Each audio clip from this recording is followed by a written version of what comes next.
Hey guys, I'm Matt Lighty. This is a video that's basically a video and audio version of the Twitter post that I put out that was a in summation slash further thoughts, impressions, and tinfoil speculation on POE2 stuff. This is kind of a second part, I guess, to the overall thoughts and first impressions. I say tweet, I'm typing like fucking essays, right? But like not everyone wants to read them. But the first one is kind of dated by definition. It was a first impression, but the second one I did recently, which is a much larger deep dive on certain things about, not just PoE2, but other things PoE related, I figured I'd do a video on. I'm just basically going to be reading what the tweet says, but some people prefer to hear it, and I might add some minor conjecture here and there. So that's all this video is. If you've read both things in their entirety, this is kind of pointless for you, but if you haven't, you might find this interesting. I'll put both links in the description below either way. So here's the whole thing. So this is further thoughts, impressions, and tinfoil speculation. I wrote this over the course of a day and a half, partially on my phone, then printed it and transcribed it to paper, and then edited it by hand. I put a little quote in the beginning, which I thought was topical, from Pee Wee Herman, 1985. Everyone I know has a big butt, and that's like in reference to not people's asses, but excuses for things, or, I'd like to do this butter. We wanted to add this butter. This should feel good, but, so I thought that was fun. Little disclaimer. My experiences are my own and are solely based on things I've encountered so far while playing early access. If there's something I don't mention, it's because I didn't experience it. Yes, I understand there'll be patches and changes. No, it's not relevant to what I've experienced so far. No, I do not mention server stability. Yes, my opinion will change as the game changes. I've done my best to cite quotes and sources. This is written partially as a novella to make the speculations in prose more enjoyable to read or listen to. Please remain calm. These words cannot hurt you. I don't know why I have to add disclaimers to things, and even then, I've been told that I should probably just disable comments because people will say wild stuff. Sometimes you get like death threats, and I've had it happen. Not that I give a fuck. Meet me in the streets, but this is like, I add this to this thing. Anyone who reads this and comments something, realistically, means you haven't read it. If you're writing anything that's in conjecture of this, it's unfortunate, but that's the world we live in. Something this long, especially, is like probably going to get commented on, much like a video before they complete it. So that's irrelevant. Now, moving on. The viewing lens. I've played many hours of PoE2 in the solo self-found game mode. I understand playing SSF limits my progression. However, I believe the game should not require trading for the player to have a positive experience. If trade or player intervention is required to progress, I view that as a failure in any game with single-player optionality. I've leveled 4 different characters. 2 characters have reached maps and experienced them. 4 of them have varied from builds to melee, caster, summoner, and crossbows. I've hit no substantial roadblocks, 0 notable moments of difficulty, limited moments of feeling strong, and often took breaks in town to create, gamble, or mildly augment my gear. I've remained within 3 levels of the zone, and rarely felt the need to re-clear or farm for upgrades. The notable exception being rolling the flask roll charge gain over X time. This flask mod just kind of felt needed often because a lot of builds did not have early life sustain. Many encounters, especially boss fights, essentially felt like a battle of attrition more than difficulty. Death by 1,000 paper cuts, if you will. Most notably, the Act 2 boss, where none of the abilities did any real damage because I would just dodge anything lethal. There's just a lot of little bees buzzing around me. And that simply, there was no way in the game for me to counter that on most every build, aside from just that flask roll. The flask roll alleviated that friction and removed what little difficulty the bosses had at the time contextually. I wouldn't go as far as saying leveling felt tedious or akin to work. I've heard both takes, but saying it's mundane would be too far off for me. If faced with the choice of leveling new builds each league cycle, I doubt in the current state I'd make more than 2, especially when there's Acts 1 through 3 twice. If there's Acts 1 through 6, I may be more inclined, but in the current iteration of the game, I'm probably just going to make one good build, do what I have to do on it, and then not make others, because it wasn't very interesting to me. My favorite part of leveling so far has been Act 1, as it feels most like a completed game, where the rewards are meaningful, there's somewhat challenging encounters, and the pacing felt decent. I look forward to playing Acts 4, 5, and 6 and experience the campaign in its full majesty. But based on release trends, I'll be 86-year-old and long dead by then. So hopefully it happens sometime in the next year or so, because I'd like to get my teeth into that. Next section is the sequel versus prequel. Now, spending a few weeks playing Path of Exile 2's early access, I cannot fathom why somebody would play PoE2 when PoE1 exists, especially if they have knowledge and experience in both games. Now, obviously I'm biased, having played well over 20,000 hours of PoE1, viewing it as one of the greatest games ever made. Aside from the overall improved visuals of PoE2, which, while fantastic, I view as a temporary flight of fancy, I think every core function of the game, from leveling, mapping, gearing, and bossing, felt like a kind of foolishly intended massive downshift. I purposely omitted crafting as the game replaced crafting with several flavors of item identification.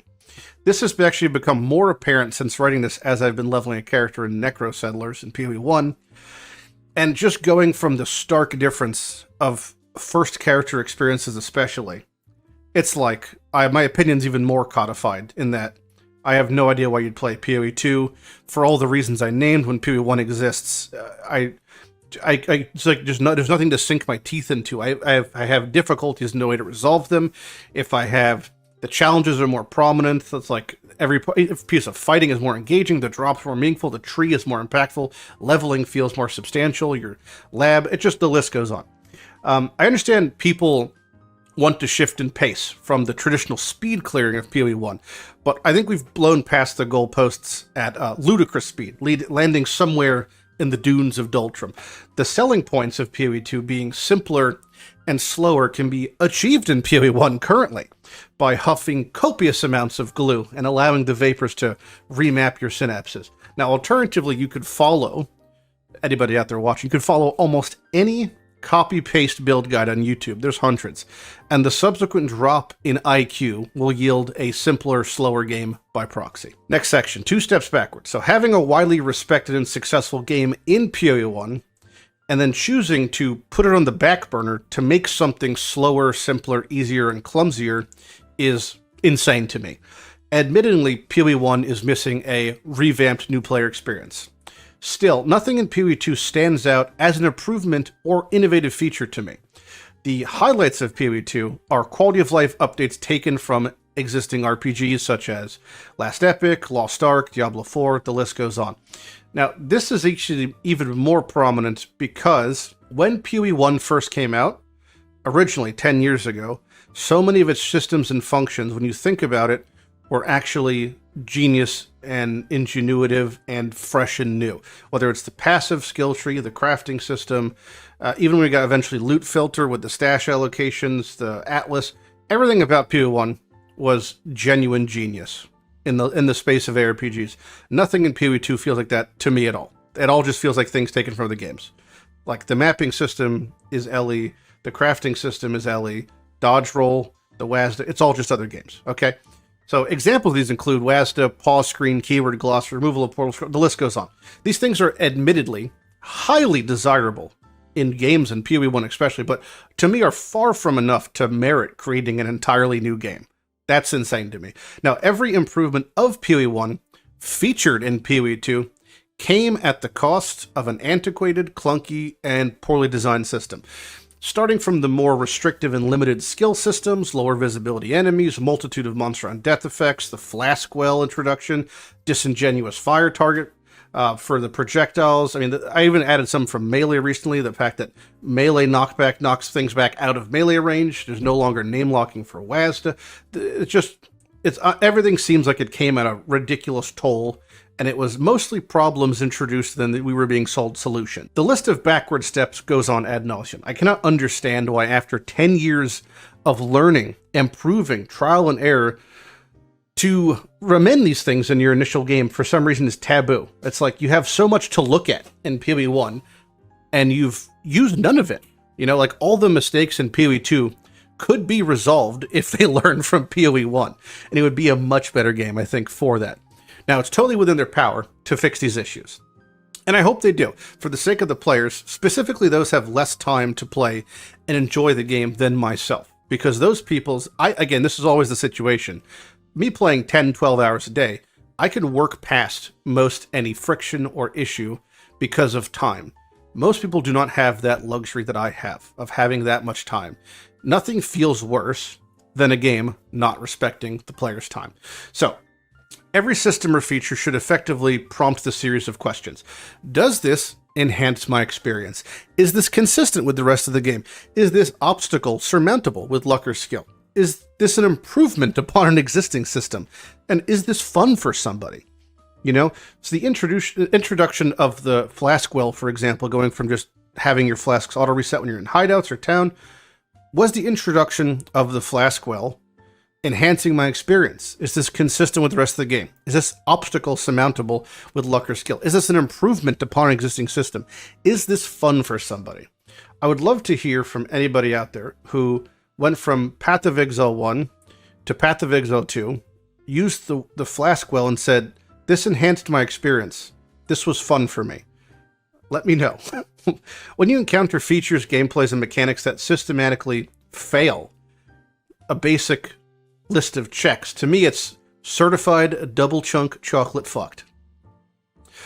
Now, this is somewhat of the meat and potatoes of this essay I wrote, but it's labeled interesting timelines. Now, this is going to be very fascinating to some people.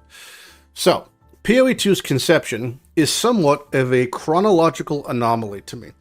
I've been privileged enough to witness the entire timeline of Path of Exile spanning the past 10 years. Over the last couple years, I've noticed some key moments that sparked interest and became infinitely more fascinating as the years passed and decisions seemed inextricably connected. Now, I do believe COVID played a major factor in these decisions and was an absolute monkey wrench in GGG's plans. So let's put on our metaphorical tinfoil hats and examine some dates. Okay, the year is 2018. Chinese multinational technological conglomerate Tencent becomes a majority shareholder in GGG, acquiring roughly 87% of the company's shares. 3 of the co-founders hold the remaining 13%, being Chris Wilson, Jonathan Rogers, and Eric Olofsson. Okay? 2 of the co-founders then sat on the board of directors alongside the 3 appointed by Tencent, Ming Lui, Gang Qian, and Brent Irvin. Meaning in this state of the game, at 2018, Tencent had majority control and had majority in the board of directors.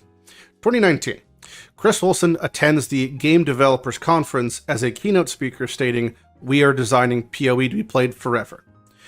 2019, later on, PoE2 is announced as a campaign expansion to PoE1, promised to address most every issue in PoE, initially slated as PoE 4.0.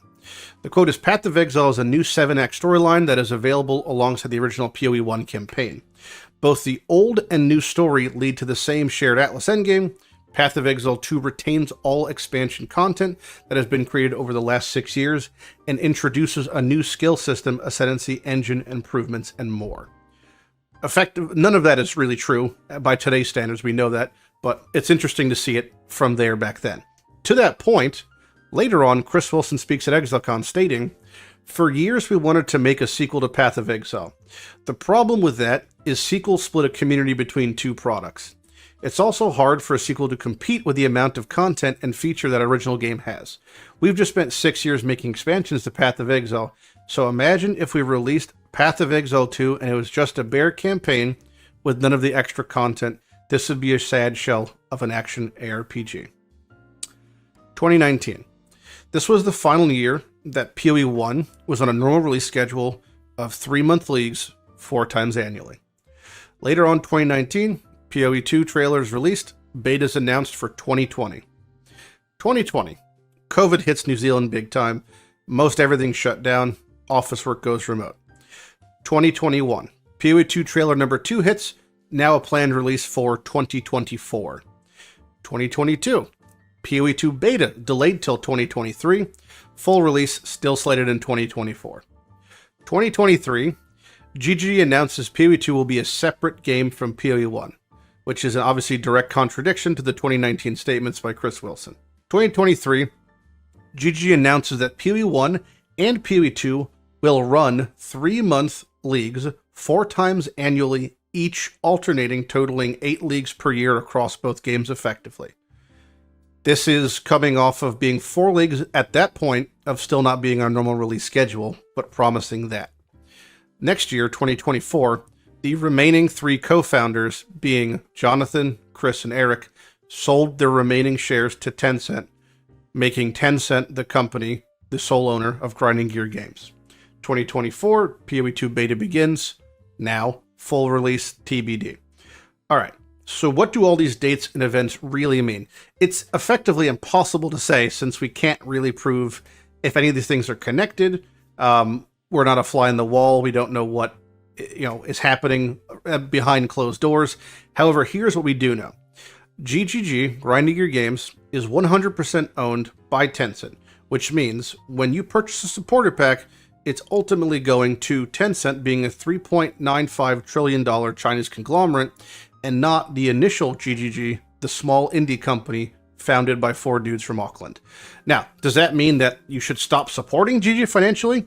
Not at all. If you enjoy the game, support it. If you don't enjoy the game, don't support it. If the game does well financially, I'd imagine it sticks around longer. And that sounds good to me since I love PoE1.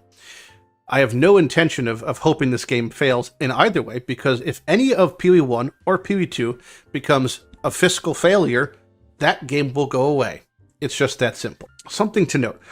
When I contacted support on 3 separate occasions spanning across a year, I asked a question, which was, if I purchase a supporter pack for Path of Exile 1, is that money going to PoE1, or is it going to PoE2, or some combination of both? And the response I got on all 3 different occasions was some variation of, this is not something we're able to speculate on, I'm afraid. Now, I'm assuming the money's going to GGG to just allocate as they please, and that answer would have been totally satisfying. But it was just, I was effectively confused by the response of unable to speculate. If I was to spend money on Path of Exile 1 because they're saying this is a PoE1 supported pack, and I found out that the money was going to PoE2, that might inform my decision. And the inverse is also true. If I was coming fresh into the franchise and I said, oh, I'm buying a PoE2 supporter pack, but I found out the money was going towards Path of Exile 1, I would also maybe inform my decision. Because this isn't a purchase, right? What we're doing is we're renting microtransactions from them. At any point in time, if your account gets banned, if they choose to stop offering them, it's just theirs to do it. We're just renting what they have.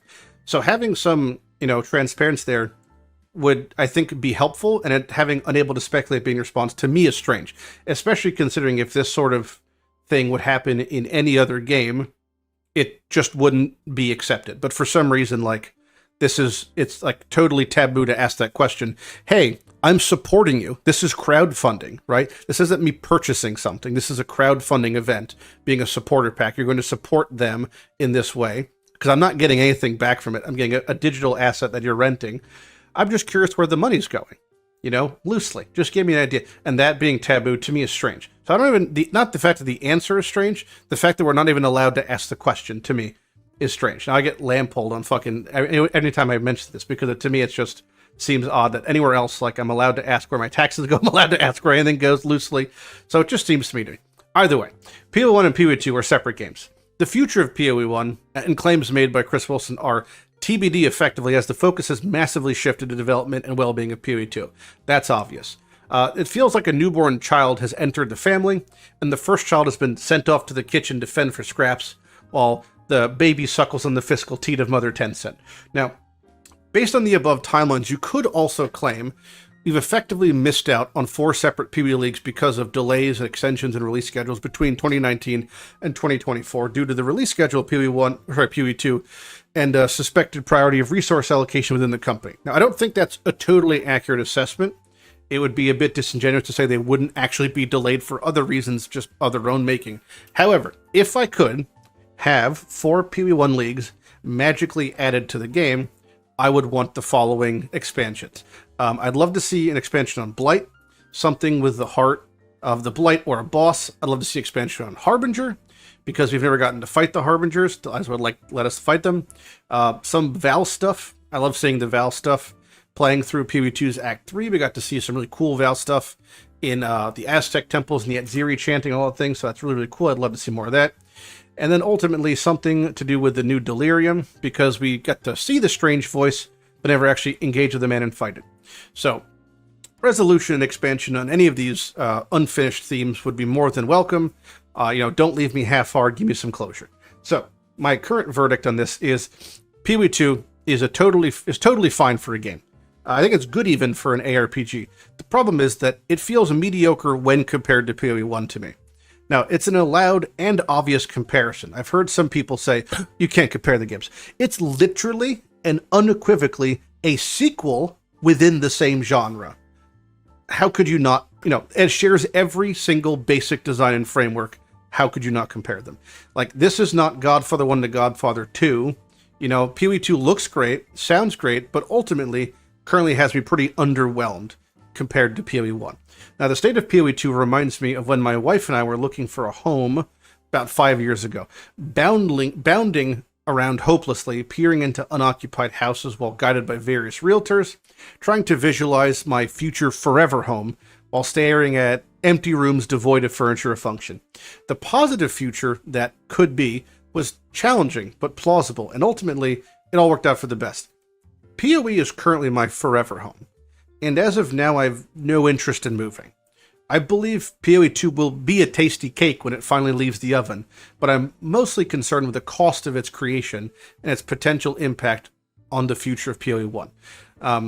I could go on for hours ruminating my thoughts of Passive Exile and other crackpot connections I've seemingly established.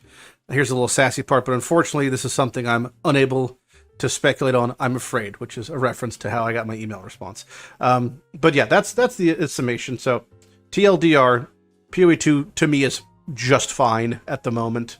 I hope it's more than just fine eventually. But yeah, I'll check the game out anytime they add a new character or a substantial patch. But as of now, I don't know why you'd be playing POE2 when POE1 exists. Unless I don't know. Yeah, I don't know. Let me know. Let me know in the comments below. What do you guys think? Your thoughts, etc.